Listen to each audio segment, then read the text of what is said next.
Bonjour à tous, bonjour à toutes. Alors, aujourd'hui, on va parler du nouveau Disney, d'un des derniers Disney live action qui est sorti. Le Roi Lion. Alors, le Roi Lion, version 2019. Alors, j'ai hésité avant de faire cette vidéo. Je ne voulais pas faire de vidéo. On va pas se le cacher. Euh, je ne trouvais pas qu'il y ait grand chose à dire dessus. Mais je me suis mis à regarder certaines vidéos, à chercher un peu les avis de tout le monde. Et je me suis rendu compte que tous les avis étaient négatifs. Alors, on va pas se le cacher, le Roi Lion, c'est mon Disney préféré, après Aladdin. C'est le Disney que je préfère, par sa thématique du rapport entre le père et le fils. Simba qui se demande qui il est et qui arrive à enfin à croire en lui. Thématique qu'on va forcément retrouver dans cette nouvelle version. Alors, déjà parce que c'est un film qui est plan pour plan identique au dessin animé. Alors, j'aimerais mettre une chose claire. Alors, c'est pas un live action. Un live action, c'est avec des acteurs. Là, c'est un film entièrement en CGI. Donc, forcément, ce n'est pas un live action. Oui, vous entrez de chat qui pleure pour aller dehors. Hein. Bref, on va considérer que tout le monde a vu le Roi Lion, forcément. Donc, je ne vais pas revenir sur l'histoire du Roi Lion. Ensuite, est-ce que cette vidéo va être objective? Non. Voilà, mais ça m'empêche pas de la faire. Hein. Donc voilà, oui, je ne serai pas objectif, je ne peux pas. On va aller sur certains points. Je vais essayer de ne pas comparer ce film à l'original. Hein. Ça ne servira à rien, forcément, parce que voilà, c'est plan pour plan identique, mais il y a quand même des choses qui vont changer. Alors, le Roi Lion 2019. Alors, déjà, j'ai adoré. Voilà. Je pense que ça se voit dès le début de la vidéo. J'ai adoré. Non seulement j'ai adoré parce que ça n'a pas trahi le film de base. Toutes les thématiques qui étaient dans le film de base sont là. Et le réalisme est incroyable.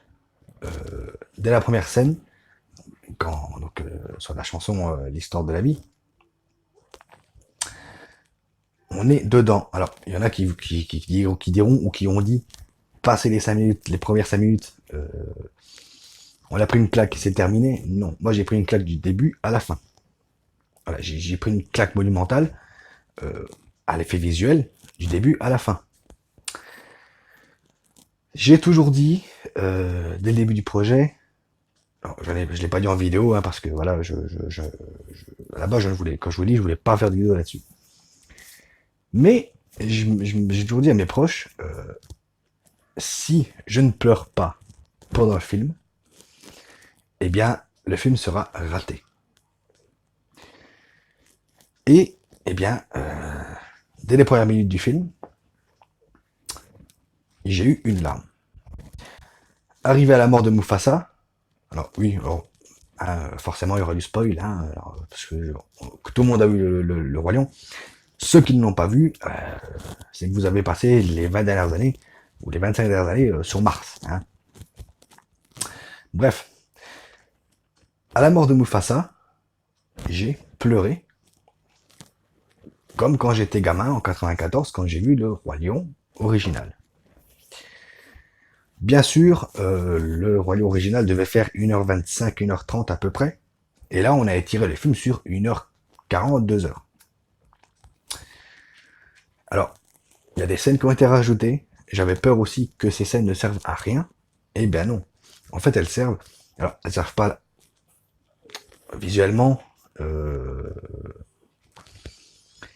J'ai mon côté cinéphile, les critiques qui me dit forcément ces scènes quelque part. Je sais très bien qu'elles ont été rajoutées pour étirer le film. Mais quand on y regarde de plus près, les scènes qui ont été rajoutées, c'est pour ramener à une autre scène. Par exemple, euh, je vais prendre voilà, une scène au hasard. Quand Nala va retrouver Simba euh, chez Timon et Pumba, euh, alors, on a un cut et on les retrouve. Enfin, ils se retrouvent comme ça. On ne sait pas comment Nala s'est échappé, patati patata. Et bien là, on nous montre comment Nala s'est échappée et comment qu'elle a été jusqu'à retrouver Simba. Euh, une chose qu'on ne voyait pas dans l'original et qu'on voit là. Moi, j'ai trouvé ça très bien.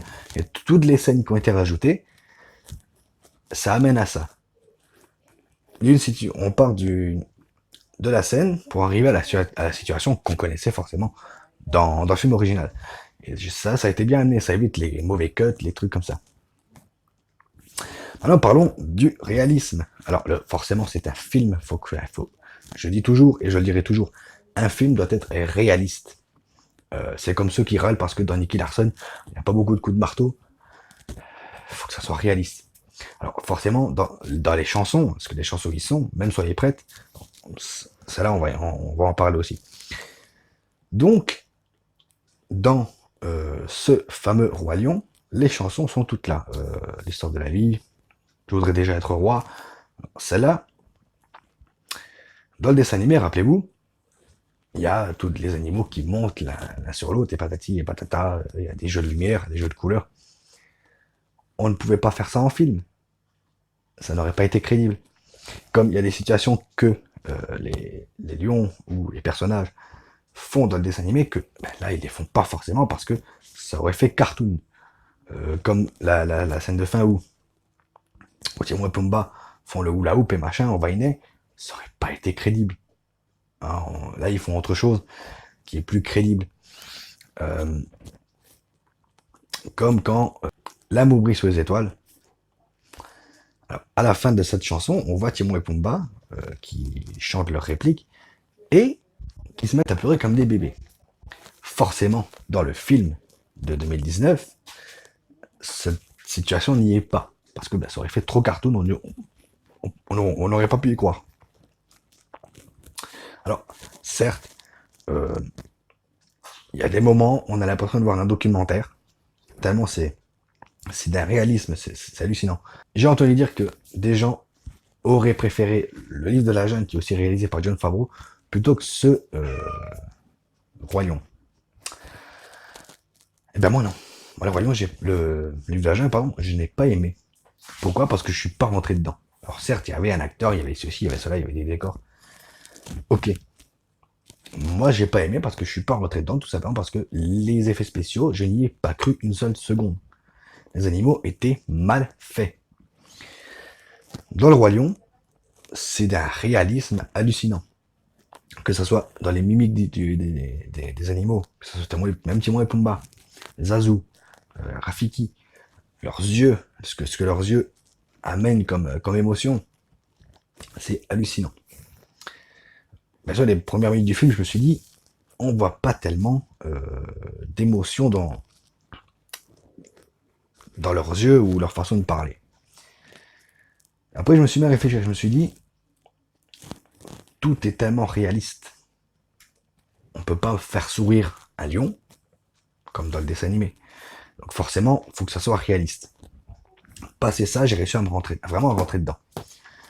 La scène de fin, la scène de baston entre Scar et Simba, elle est hallucinante. C'est hallucinant. On sent le poids des animaux, on sent les baffes, on sent vraiment la puissance. C'est hallucinant. Alors, forcément, je suis quand même obligé de comparer l'original et le nouveau. Mais, encore une fois, faut voir ce film pour ce qu'il est.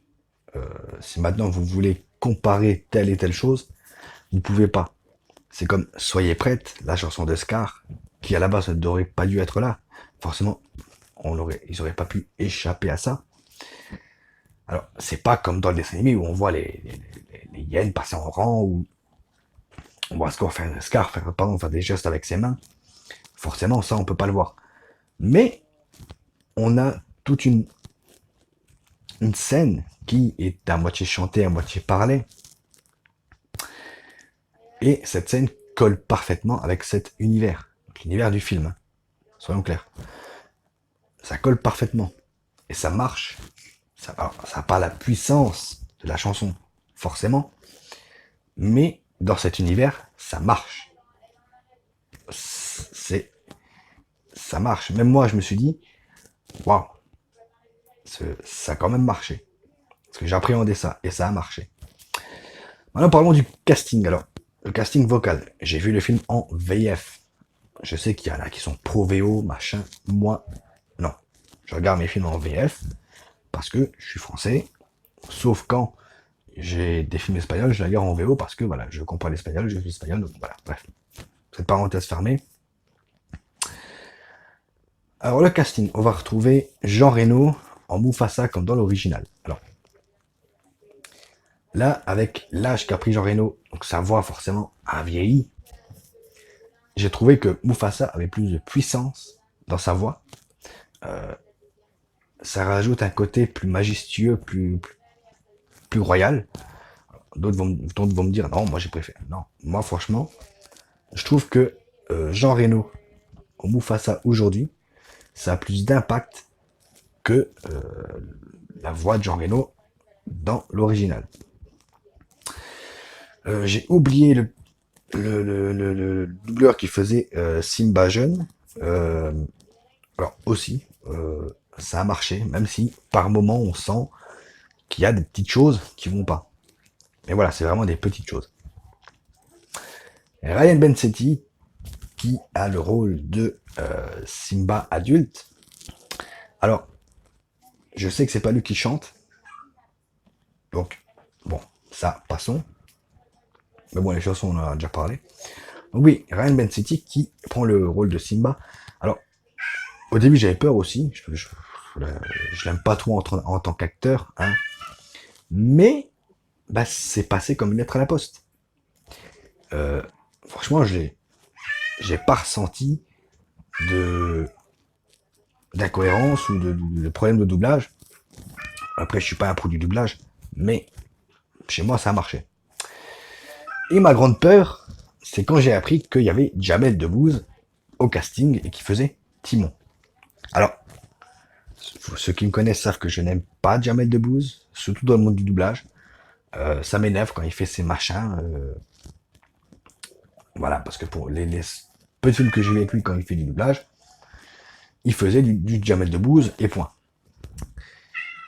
Eh bien, quand j'ai vu, quand j'ai entendu sa voix sur Timon, j'ai été scotché sur mon fauteuil. J'ai été scotché parce que il a fait du boulot aux petits oignons. Sa voix colle parfaitement à Timon. Il n'a pas fait du Jamel Debbouze, il a fait du Timon. On sent que le mec il s'est investi à 100% dans le rôle. Alors, on est chez Disney. Je me doute très bien que Disney l'a pas laissé faire ce qu'il voulait, hein. Maintenant, c'est un peu normal. Mais j'ai adoré Jamel Debbouze en Timon. Et même quand il chante. Ce mec chante super bien. Quand il veut. Donc voilà. Alors, petite vidéo un peu aussi coup de gueule parce que vous commencez à me connaître. Vous savez que avec cette chaîne, je défends les projets qui me tiennent à cœur. À la base, je voulais pas faire de vidéo parce que concrètement, je ne savais pas quoi dire sur ce film sans comparer à l'original. Alors j'ai essayé au mieux de ne pas comparer l'original. J'espère que j'ai réussi. Vous me direz ça en commentaire. J'espère que j'ai réussi à défendre un peu ce film. Même si voilà, moi, vous me connaissez, je pars du principe que quand je regarde un film, j'essaye de regarder le film pour ce qu'il est et pas pour l'œuvre originale. Même si des fois, on n'a pas le choix, il faut quand même comparer les deux. Eh bien écoutez, voilà, je vais m'arrêter là parce que personnellement, je ne sais pas quoi rajouter de plus. Donc je préfère arrêter là plutôt que de m'étendre sur des choses qui ne serviront à rien. Voilà. Est-ce que j'ai d'objectif? Non, je pense pas, vous me direz ça en commentaire. Mais voilà, j'étais obligé de l'ouvrir. Voilà. J'espère que ça vous aura plu quand même. On se retrouve bientôt. Continuez à regarder des films à jouer aux jeux vidéo. Ciao.